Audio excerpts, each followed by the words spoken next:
श्रोतेहो नमस्कार.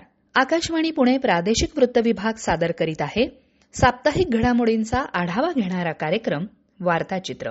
वार्ताचित्रच्या आजच्या आवृत्तीत आपण ऐकणार आहोत पुण्यात आंतरराष्ट्रीय कौशल्य केंद्राचं उद्घाटन, सावित्रीबाई फुले पुणे विद्यापीठामध्ये छत्रपती शिवाजी महाराजांच्या जीवनकार्यावर आधारित राष्ट्रीय परिषदेचं आयोजन, मुक्तांगण व्यसनमुक्ती केंद्रातर्फे ज्येष्ठ लेखक आणि सामाजिक कार्यकर्ते दिवंगत डॉक्टर अनिल अवचट यांच्या पुस्तकांचा प्रकाशन सोहळा आणि डॉक्टर गी पॉइटवँग स्मृती चेतना पुरस्कार पीपल्स अर्काईव्ह ऑफ रुरल इंडियाच्या संपादक नमिता वाईकर यांना प्रदान.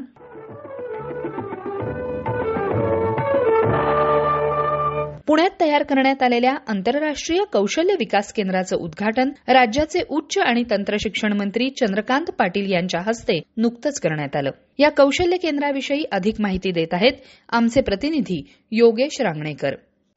जगभरातल्या अनेक विकसित राष्ट्रांना कुशल मनुष्यबळाची मोठ्या प्रमाणात कमतरता भासत आहे आणि दुसरीकडे जगातल्या सर्वाधिक तरुणांची लोकसंख्या असलेला देश म्हणून भारताची नवी ओळख तयार झालेली आहे. या दोन्ही गोष्टींचा समन्वय साधून भारत सरकारनं national skill development corporation international या स्वतंत्र विभागाची रचना तयार केली आहे. हा विभाग जगभरातल्या विविध देशांमध्ये उपलब्ध असलेल्या रोजगाराच्या विविध क्षेत्रातील संधींची रीतसर माहिती घेऊन या रोजगार संधी आपल्या भारतीय युवक युवतींना उपलब्ध करून देण्यासाठी देशभरात आंतरराष्ट्रीय कौशल्य प्रशिक्षण केंद्र सुरू करत आहे. यातलं महाराष्ट्र राज्यातलं NSDC इंटरनॅशनलचं पहिलं आंतरराष्ट्रीय कौशल्य प्रशिक्षण केंद्र पुणे शहरात शिवाजीनगर इथल्या शासकीय दूरशिक्षण तंत्रनिकेतनच्या जागेत सुरू करण्यात आलं. या प्रशिक्षण केंद्रात पहिल्या टप्प्यात NSDC इंटरनॅशनल मार्फत health care, hospitality, beauty and wellness, सौर एनर्जी अशा विविध क्षेत्रांचं कौशल्य प्रशिक्षण देण्यात येणार आहे. याशिवाय परकीय भाषा, संस्कृती याबाबतही विद्यार्थ्यांना या प्रशिक्षण केंद्रात प्रशिक्षण देण्यात येणार आहे. सर्वात विशेष बाब म्हणजे परदेशात नोकरी मिळवून देतो असं सांगून प्लेसमेंट एजन्सीकडून विद्यार्थ्यांची आर्थिक पिळवणूक आणि फसवणूक होण्याच्या गैरप्रकारांना या आंतरराष्ट्रीय कौशल्य प्रशिक्षण केंद्रांमुळे अटकाव करता येणार आहे. भारत सरकारची केंद्रीय स्तरावरील NSDC इंटरनॅशनल ही यंत्रणा यामध्ये सक्रिय असल्यामुळे सुरक्षितता, विश्वासार्हता जपली जाणार असल्यानं अतिशय सोप्या पद्धतीनं भारतीय तरुण तरुणींना जागतिक स्तरावरील रोजगाराच्या संधी अगदी सहजगत्या उपलब्ध करून देण्यात येणार आहे. कौशल्य विकास, रोजगार आणि उद्योजकता विभाग आणि समर्थ युवा फाउंडेशन यांनी संयुक्तपणे पुण्यात शिवाजीनगर इथल्या मॉडर्न महाविद्यालयात पंडित दीनदयाळ उपाध्याय रोजगार मेळावा आयोजित केला होता. या मेळाव्यात 131 कंपन्यांनी सहभाग नोंदवला. एकंदर 9,500 गरजूंनी मेळाव्यातील विविध दालनांना भेट दिली तर 7,200 जणांनी नोकरीसाठी मुलाखती दिल्या.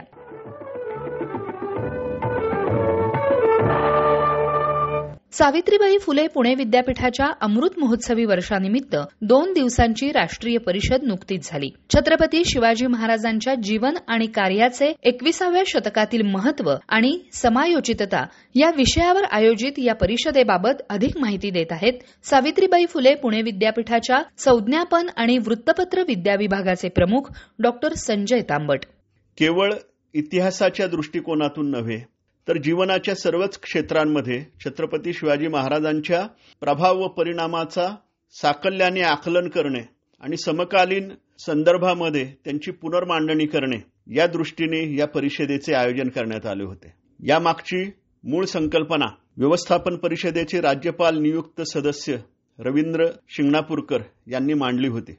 अमृत महोत्सव समितीचे अध्यक्ष राजेंद्र विखे पाटील यांनी ती उचलून धरली आणि अमृत महोत्सव समिती, व्यवस्थापन परिषद आणि विद्यापीठाच्या सर्व अधिकाऱ्यांनी मान्यता दिल्यानंतर ही परिषद विद्यापीठामध्ये साकार झाली. याच निमित्ताने विद्यापीठाच्या आवारातील इरावती कर्वे सामाजिक शास्त्र संकुलात बांधण्यात आलेल्या नव्या सभागृहाचे उद्घाटन आणि अमृत महोत्सवी वर्षानिमित्त विद्यापीठावरील विशेष टपाल तिकिटाचे प्रकाशन असे कार्यक्रमही त्यात आयोजित करण्यात आले होते. परिषदेचे उद्घाटन इंडियन काउन्सिल फॉर कल्चरल रिलेशन्सचे माजी अध्यक्ष डॉक्टर विनय सहस्रबुद्धे यांच्या उपस्थितीत झाले. त्यांनी प्रमुख मार्गदर्शनामध्ये छत्रपती शिवाजी महाराज हे या देशाच्या पहिल्या कृषी क्रांतीचे जनक आहेत असे म्हटले. त्याचबरोबर शिवराजांनी उभारलेल्या स्वराज्यातून पुढे जे सुराज्य निर्माण झाले या संदर्भात स्वराज्य स्टडीज या नावाने विद्यापीठात अभ्यासक्रम करण्यात यावा अशी अपेक्षाही त्यांनी व्यक्त केली. ज्येष्ठ विचारवंत डॉक्टर सदानंद मोरे यांनी या परिषदेचे बीज भाषण केले. छत्रपती शिवाजी महाराजांमुळे आपली संस्कृती टिकून आहे आणि त्यांनी राज्याभिषेक का केला या संदर्भातली मांडणी सदानंद मोरे सरांनी केली. महाराष्ट्र राज्याचे महसूल मंत्री नामदार राधाकृष्ण विखे पाटील या परिषदेचे मुख्य उद्घाटक होते आणि त्यांनी छत्रपती शिवाजी महाराज हे आज जात आणि धर्मामध्ये राजकारण्यांकडून विभागले जात आहेत याबद्दलची खंत व्यक्त केली. या कार्यक्रमाच्या प्रसंगी कुलगुरू डॉक्टर सुरेश गोसावी, प्रकुलगुरू डॉक्टर पराग काळकर, प्रभारी कुलसचिव डॉक्टर ज्योती भाकरे आणि अन्य मान्यवर हे उपस्थित होते. परिषदेचं समारोप राज्यसभेच्या खासदार डॉक्टर मेधाताई कुलकर्णी यांच्या उपस्थितीत झाला. मूर्तिशास्त्राचे अभ्यासक डॉक्टर गोबम देगलूरकर यांचं मुख्य मार्गदर्शन त्याला लाभलं. त्याचबरोबर भारत इतिहास संशोधक मंडळाचे अध्यक्ष प्रदीपदादा रावत यांचेही मुख्य भाषण या प्रसंगी झालं. या सर्व कार्यक्रमांमुळे एकूण झालेलं विचारमंथन हे छत्रपती शिवाजी महाराजांचं आजच्या संदर्भातील आकलन हे राष्ट्रीय पातळीवर पोचवण्यात यावं आणि महाराजांच्या महाराष्ट्राच्या इतिहासाची देशातील केंद्रीय पाठ्यपुस्तकांबरोबरच सर्व स्तरांवर योग्य प्रकारची दखल घेतली जावी हा या परिषदेमागचा हेतू हा निश्चितच सफल झाला.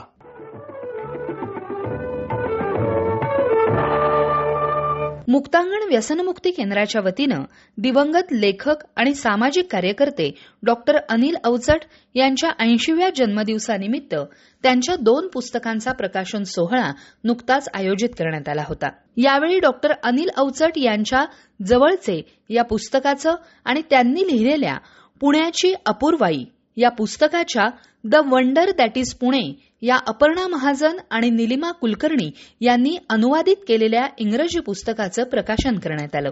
अनिल अवचट आज आपल्यात नसले तरी त्यांनी त्यांच्या चांगुलपणाच्या पेरणीतून अनेकांना व्यापून टाकलं आहे असं मत ज्येष्ठ मनोविकार तज्ज्ञ डॉक्टर आनंद नाडकर्णी यांनी व्यक्त केलं.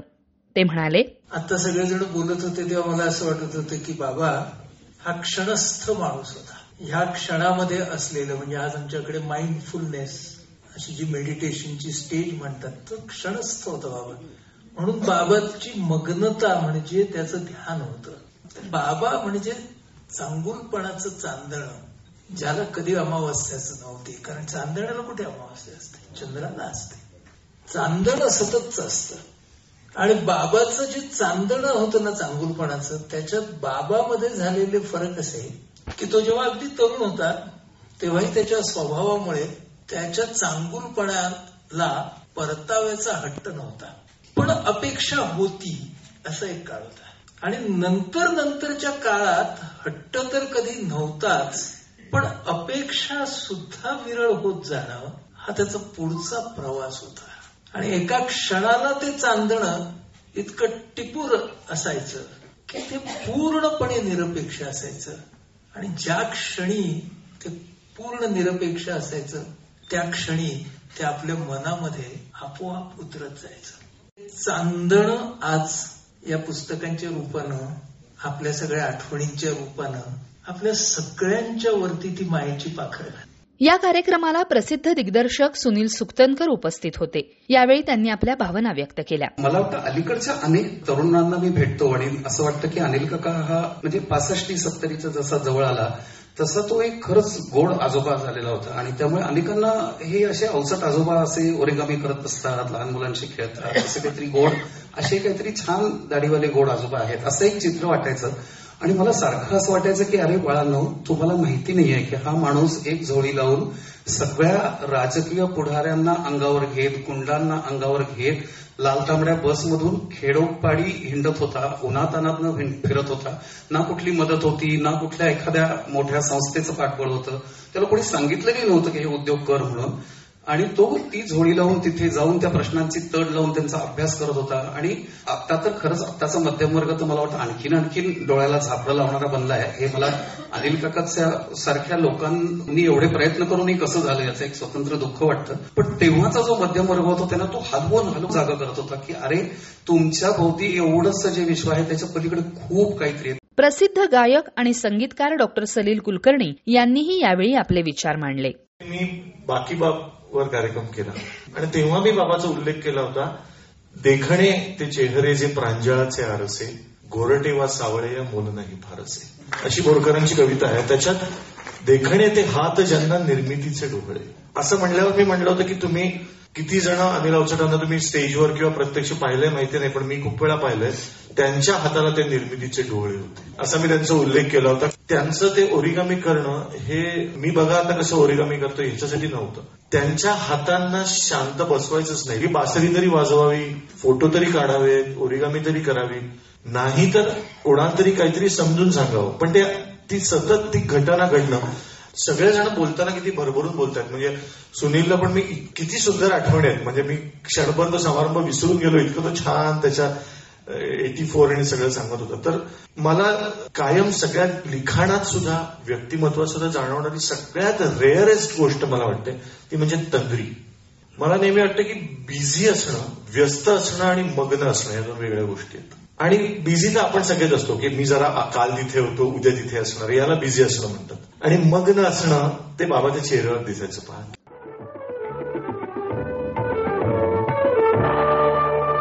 पुण्यात नुकताच दिवंगत फ्रेंच तत्वज्ञ, समाजशास्त्रज्ञ आणि मानव वंशशास्त्रज्ञ डॉक्टर गी पॉइटवँग यांच्या 20व्या स्मृतिदिनानिमित्त पारी अर्थात पीपल्स अर्काईव्ह ऑफ रुरल इंडियाच्या व्यवस्थापकीय संपादक नमिता वाईकर यांना डॉक्टर गी पॉइटवँग पुरस्कार ज्येष्ठ सामाजिक कार्यकर्त्या उषा वाघ यांच्या हस्ते देण्यात आला. यावेळी सक्रिय लोकशाही पुढील आव्हानं आणि शाश्वत विकास या विषयावर प्रख्यात पत्रकार पी साईनाथ यांचं व्याख्यान आयोजित करण्यात आलं होतं.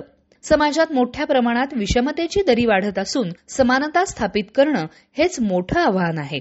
संविधान हे वसाहतवादाला दिलेलं उत्तर होतं, त्यातूनच सर्वांसाठी सामाजिक, आर्थिक, राजनैतिक न्याय हे तत्व पुढे आलं, असं मत साईनाथ यांनी व्यक्त केलं.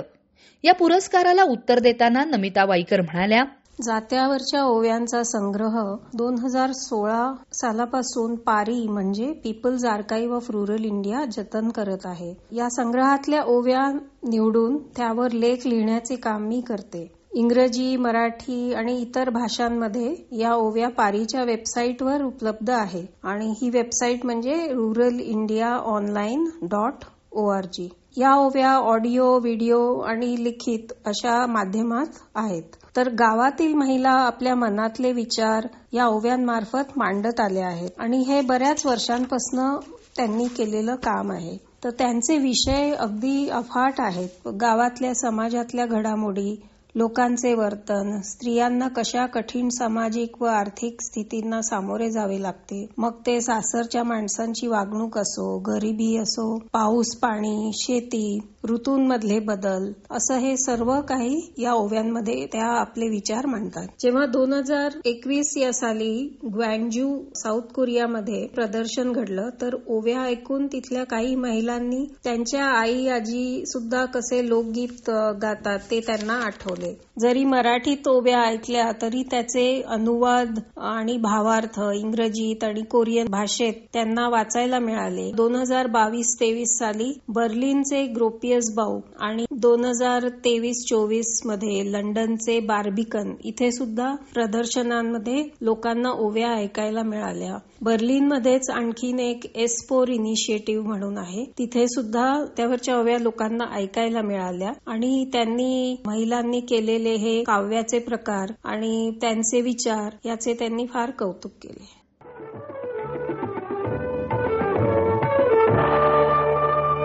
तर श्रोतेहो, हे होतं आजचं वार्ताचित्र.